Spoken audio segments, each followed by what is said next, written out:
ஆரம்பிக்கிறது முன்னாடி தமிழ்நாட்டுக்கு வந்து பெண்களுக்கு பாதுகாப்பு இல்லை, நான் வந்தேன்னா பெண்களுக்கு எல்லா பெண்களுக்கு பாதுகாப்பு கொடுப்பேன்னு சொல்லிட்டு கட்சி ஆரம்பித்தார்.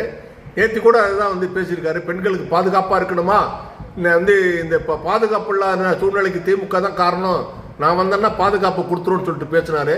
இந்த தாவேகா வேட்பாளர் மீது இன்னைக்கு வந்து பெண் நிர்வாகி வந்து ஒரு இது கொடுத்துருக்காங்க, பாலியல் தொல்லை புகார் கொடுத்துருக்காங்க. அதை வந்து தலைமையிலே கொண்டு கொடுத்துருக்காங்க, விஜய்கிட்ட கொடுத்துருக்காங்க. விஜய் வந்து எந்த வித நடவடிக்கையும் எடுக்கல. பூந்தமல்லி தொகுதியில் போட்டியிட அறிவிக்கப்பட்டுள்ள பிரகாசம் என்பவர் பாலியல் குற்றச்சாட்டில் ஈடுபட்டதா அவங்க வந்து குற்றச்சாட்டை பதிவு பண்ணுறாங்க.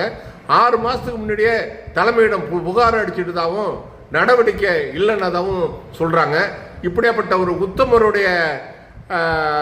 உத்தமர் தான் நாளைக்கு வந்து தமிழ்நாட்டில் வந்து எல்லா பெண்களுக்கும் பாதுகாப்பு கொடுக்க போகிறாரா அப்படிங்கிறது மிகப்பெரிய கேள்வியாக இருக்குது.